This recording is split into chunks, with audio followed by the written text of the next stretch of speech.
mulai pembelajaran, saya akan absen adik-adik terlebih dahulu dari kelas 4. Deviana, Ayani, Gayanti, dan Kita. Oke, sudah semua clear ya. Nah, untuk hari ini kita explain dulu. Jadi saya mau ajak adik branching. Jadi saya mau melatih fokus adik-adik. Apakah sudah seperti tadi ya, fokusnya sudah ada di sini. Mungkin sudah pernah juga saya ajak ya. Jadi tangan kiri adik-adik boleh. Oke, pengertian dan urgensi perkembangan sosial emosional, kemudian ada teori psikososial dari Erik Erikson, kemudian sasaran pengembangan sosial emosional. Oke, pastinya adik-adik sudah sempat membaca materi ini karena minggu lalu sudah saya informasikan terkait dengan apa saja yang akan kita pelajari pada pertemuan hari ini. Oke, bisa diperhatikan. Jadi saya menggunakan video yang bersumber dari YouTube. Jadi ini bisa diperhatikan dulu ya. Mungkin ini tidak ada suaranya. Kita bisa diperhatikan apa yang terjadi di dalam video ini. Oke, bisa diperhatikan dulu. Nanti kita akan sama-sama kira-kira gimana sih hubungannya dengan mata kuliah pengembangan sosial emosional. Oke, bisa tanya. Anak ya, kemudian ada satu permainan yang memang menjadi daya tarik kedua anak tersebut. Nah, kemudian si kakak melaporkan ke ibunya ya untuk meminta izin mengambil dari permainan yang dibawa tadi. Oke. Ya, 4, 5.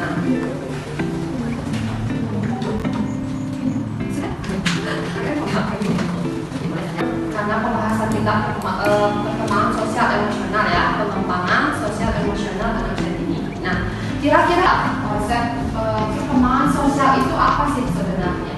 Kalau dari kata yang kita lihat ya, ada perkembangan, ada sosialnya. Ya, pasti ada sudah sebagai makhluk sosial katanya. Terus sosial itu apa sih sebenarnya? Oke, siapa yang mau?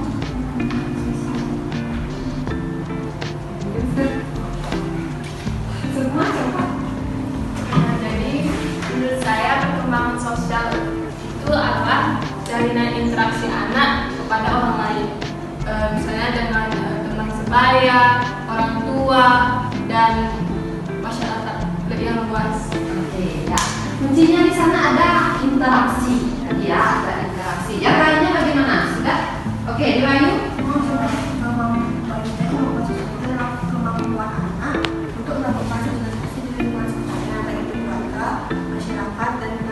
ya, jadi adik-adik saya kira sudah memahami poin-poin dari perkembangan emosional itu sendiri. Ya, bisa diperhatikan di slide.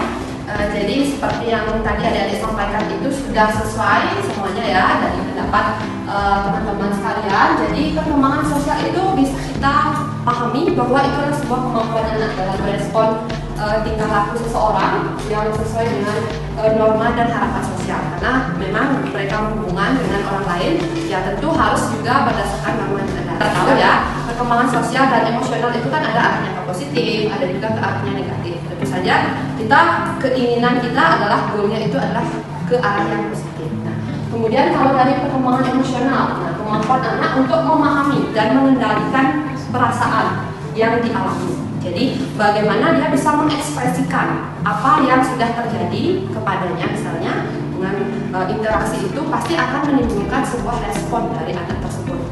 Bisa dia munculkan dari wajahnya, misalnya seperti adik-adik, misalnya sedang jatuh cinta, pasti kita akan happy, senyum-senyum kan. Tetapi kalau misalnya kita lagi marahan, pasti kita akan cemberut, mungkin sampai tidak mau makan, dan sama setiap orang kita ekspresi kita seperti marah saja terus. Oke, jadi kita tidak hanya di anak usia dini saja, kita pun juga merasakan ataupun ikut serta dalam perkembangan sosial dan emosional. Ya, karena memang ya sesuai nanti kita juga pelajari tentang seperti apa sih perkembangan sosial emosional ketika kita dewasa, kemudian ketika kita menjadi anak usia dini, kemudian hingga nanti kita meninggal juga kita pelajari di mata kuliah. Oke. Nah, kemudian hubungannya urgensinya antara perkembangan kenapa dia perkembangannya itu berjalan bersama-sama. Tidak bisa sosial saja, emosional saja, tapi mereka harus bersama-sama. Kenapa bisa seperti itu?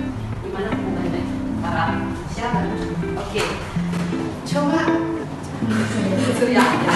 Maka dari saya karena di pengertian sosial itu kan seseorang itu berinteraksi dengan orang lain, keluarga maupun gurunya. Nah, emosional itu akan mengekspresikan sedih, marah, kecewa seperti itu. Jadi anak itu akan berinteraksi, setelah berinteraksi anak itu akan mengekspresikan perasaannya setelah berinteraksi dengan orang tua, apakah marah, sedih atau senang. Ya, oke, tetap ya, Surya. Yang lainnya mau ada pendapatnya? Sudah sama semuanya? Sama. Oke, silakan ya.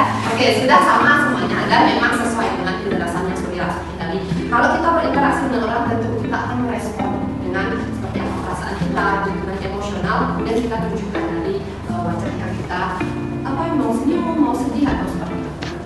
Oke, sudah kami ya sama-sama terkait dengan konsep itu, sehingga kita bisa katakan kalau sosial itu lebih ke interaksinya, kemudian emosional itu ke reaksi yang kita tunjukkan atas kegiatan yang kita lakukan. Nah, kemudian terkait dengan 37 tahun 2014. Nah, di mana di dalam penilaian ketika di PAUD jadi ada 3 poin penting yang menjadi penilaian ataupun indikator di dalam proses pengembangan sosial emosional. Jadi ada 3, bisa diterangkan di slide ya. Ada kesadaran diri, kemudian rasa tanggung jawab untuk diri sendiri atau untuk orang lain, kemudian perilaku sosial. Jadi kita bisa lihat ya di pengembangan sosial emosional, kira-kira cara apa yang bisa diberikan untuk mengembangkan beberapa poin ini. Misalnya poin pertama, memperlihatkan kemampuan diri, mengenal perasaan diri, kemudian mengendalikan diri, serta mampu menyesuaikan diri dengan orang lain. Kira-kira kegiatan apa yang bisa sebagai calon guru PAUD ya harus bisa merancang nantinya. Kira-kira kegiatan apa ataupun cara apa yang mau adik-adik berikan kepada adik-adik nantinya di khususnya di PAUD untuk mengembangkan indikator kesadaran diri mereka. Oke, boleh mau yang pertama, kedua, ketiga, atau saya bagi saja ya, kan di sini ada 3 kelompok, silakan. Yang pertama, kedua, ketiga. Ada lakukan untuk mengembangkan salah satu aspek yang menjadi sasaran ya, sama kalau menurut saya untuk mengendalikan diri itu guru membuat permainan di mana permainan tersebut dibagikan secara bergantian kepada anak. Nah, anak akan menunjukkan dirinya untuk bisa bermain secara bergantian.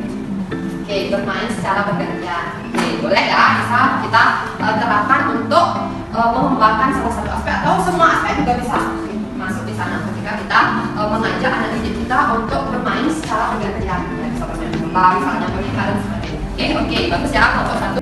Juga bermain peran untuk mengembangkan rasa tanggung jawab untuk diri dan orang lain. Nah, misalnya di metode ini, misalnya ketika ada anak yang memerankan menjadi seorang dokter, jadi di sana anak akan memiliki rasa tanggung jawab untuk bagaimana dia bisa menangani pasien, misalnya seperti itu, Ibu. Ada lagi tambahan boleh? Kemudian bisa anak tersebut mampu menyesuaikan diri dengan orang lain dengan kelompok dan kelompok. Oke, ya. Bermain peran, nah itu juga perlu adanya kerjasama ya antar kelompok. Jadi bermain peran mungkin ada yang dari dokter, ada yang dari pasiennya, mungkin ada juga. Kemudian kelompok 3 bagaimana?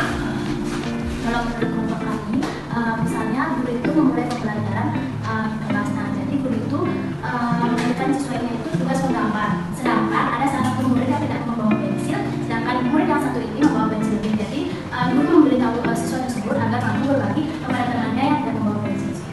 Oke, bagus ya. Sosial Erik Erikson. Nah, jadi di sini teori Erik Erikson ini dia membahas dari awal dari 0 sampai hingga meningkat. Jadi terkait dengan bagaimana sih perkembangan psikososial dari seseorang tersebut. Ya. Jadi misalnya yang pertama, ya ada bisa perhatikan ya di slide. Jadi tahap pertama itu ada rasa percaya dan tidak percaya. Nah, jadi ini ketika bayi hingga berumur 18 bulan. Oke, jadi 1 tahun setengah. Ya. Jadi bisa kita lihat bahwa di sini akan menimbulkan percaya dan tidak percaya. Jadi ini sangat dipengaruhi oleh kasih sayang orang tua ataupun istilahnya kalau pengasuh itu ya, pengasuh ya kalau kalau pengasuh misalnya kalau kita ganti pengasuhnya, kemudian ada orang tuanya, kemudian lagi neneknya. Kadang di sana mereka akan menimbulkan kebingungan juga. Ini sebenarnya yang sayang sama saya siapa? Jadi mereka di sana istilahnya menanamkan ke dalam diri mereka. Jadi sehingga kalau misalnya ibunya saja yang mengasuh mereka, kadang mereka akan lebih dekat ke ibunya seperti itu. Nah di sana mereka merasa percaya dan merasa nyaman dengan orang yang memang selalu mengasihi mereka, memberikan kasih sayang, memeluk mereka dan memberikan makan dan sebagainya. Orang siapapun itu yang mengasuh mereka adalah orang yang memang memberikan dia kasih sayang dan sebagainya. Tapi sebaliknya, ketika misalnya yang merasa tidak nyaman seperti itu, tidak disayangi, kemudian ketika nangis lama tidak dihiraukan seperti itu, nah dia juga akan menimbulkan kegagalan dalam perkembangannya. Nah sehingga kita tidak bisa istilahnya berpikir bahwa ya nanti saja saya mengembangkan apa yang ada di dalam diri anak, misalnya dewasa, kalau masih kecil kan ada konsep yang seperti itu biasanya ya, orang-orang yang memang perlu kita edukasi juga bagaimana anak itu tidak berkembang hanya ketika dewasa, tetapi memang dari nol itu sudah mulai berkembang dari pranatal di dalam perut pun mereka sudah bisa menerima respon ataupun stimulus yang kita berikan kepada mereka. Oke, kemudian ada ragu-ragu ataupun malu, ada autonomi dan rasa malu. Oke, jadi di sini sudah bisa berkembang dari umur 2 tahun sampai 3 tahun ya. Jadi ini mulai dipengaruhi oleh kendali diri anak. Nah, ini kan di awal juga akan mempengaruhi. Jadi sejak perkembangan sampai nantinya kita meninggal ya, pasti akan dipengaruhi dari tahap perkembangan pertama, 2, 3, 4 sampai 8 nanti sampai kita meninggal. Oke, jadi ini juga mulai ya kendali diri anak. Mereka sudah mulai bisa menyampaikan suka dengan sesuatu. Misal contohnya, mereka hari ini mau pakai baju apa? Ya mereka sudah bisa memilih. Saya tidak mau pakai baju ini, misalnya, walaupun mereka tidak bisa menyampaikan alasannya seperti apa, tetapi mereka sudah bisa memilih. Misalnya makan, kalau tidak mau makan ini, mereka mungkin akan dilepeh atau tutup mulutnya dan sebagainya seperti itu. Karena di sana mereka sudah mengenal, karena tadi ya kalau sudah kasih sayangnya bagus, kemudian mereka sudah percaya dengan orang. Karena misalnya kalau mau tidur harus dengan ibunya, karena mereka merasa nyaman dengan ibunya. Kemudian mereka bisa mengendalikan apa yang ada di dirinya terkait dengan emosional seperti itu.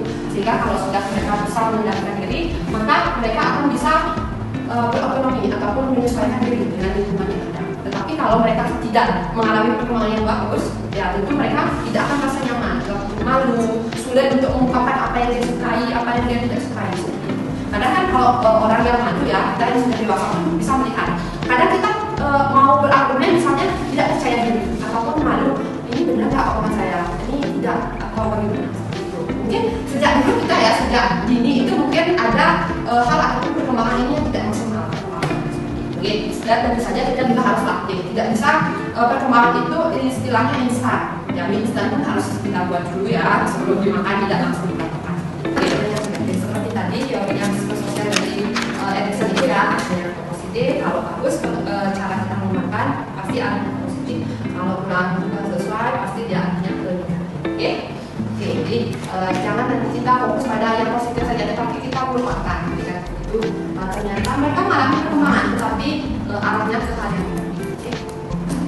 Oke, kemudian lagi satu, ya pengembangannya sudah ya, tadi kita sama-sama ya caranya seperti apa. Tetapi kalau di video, bagaimana kira-kira cara kita mengembangkan?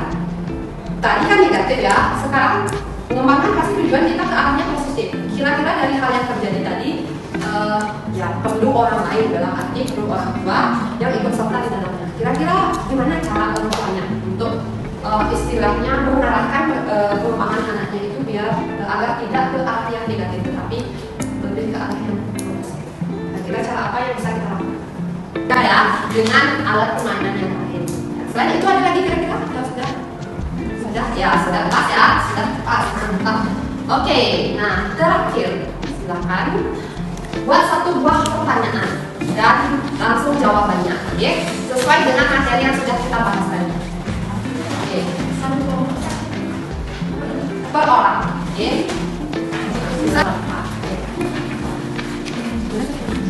Boleh?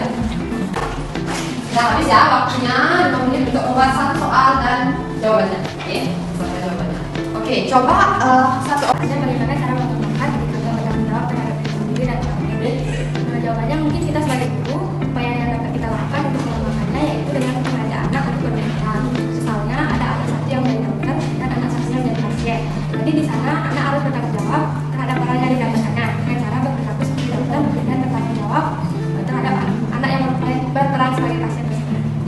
Oke, pas ya. Saya untuk mengumpulkan soal itu. Ya, yang tadi sudah dibuat silakan bisa dikali. Oke, silakan dikumpulkan. Oke, dari pembelajaran kita hari ini, kira-kira siapa yang bisa menyimpulkan apa saja yang sudah kita bahas? Kemudian dari teori-teori yang sudah kita bahas tadi, silakan siapa yang bisa menyimpulkan? Surya? Baik, terima kasih. Di sini saya akan mengumpulkan materi yang kita pelajari tadi. Nah, yang pertama itu ada pengertian perkembangan sosial emosional. Nah, perkembangan sosial emosional itu adalah suatu interaksi anak dengan orang lain seperti orang tua, guru, dan teman sebayanya dan mengekspresikan seperti sedih, senang, dan gembira. Selanjutnya ada yang kedua itu ada sasaran perkembangan sosial emosional. Yang pertama itu ada kesadaran diri, tanggung jawab untuk diri dan orang lain, dan perilaku prososial. Dan yang ketiga itu ada 8 tahapan. Oke, itu saja dari tanggapan saya. Terima kasih. Oke, silakan siapa yang menyimpulkan lagi? Saya dulu. Oke, silakan Kak. Jadi dari pemaparan yang telah dibahas tadi ada 3 poin penting yang dapat disimpulkan. Yang pertama ada pengertian perkembangan sosial emosional, yaitu kemampuan anak dalam berinteraksi dengan lingkungannya, teman sebaya maupun orang lain yang dia temui. Yang mana dalam interaksi tersebut anak akan mengekspresikan dirinya. Kemudian yang kedua ada sasaran perkembangan sosial emosional, dibagi menjadi 3. Yang pertama kepercayaan diri, yang kedua rasa tanggung jawab terhadap diri sendiri dan orang lain, yang ketiga ada perilaku prososial. Kemudian poin yang ketiga ada 8 tahap perkembangan psikososial menurut Gary Erikson. Baik, sekian, terima kasih. Ya, oke, yang ketiga semuanya saya kira bisa memahami materi kita hari ini. Sebelum saya akhiri, kira-kira ada yang ditanyakan dulu? Lanjutkan terkait dengan jenis-jenis dari emosi seseorang itu seperti apa. Oke, jadi kita akan pelajari terkait dengan anak yang temperamen seperti apa, kemudian bagaimana cara kita mengatasi hal tersebut. Oke, saya kira kita cukupkan ya untuk pertemuan hari ini. Semoga apa yang kita pelajari itu bisa bermanfaat baik sebelum kita semua. Akhir kata saya tutup pertemuan hari ini dengan melakukan salam satu. Oh, sadi. Oh, terima kasih ya dari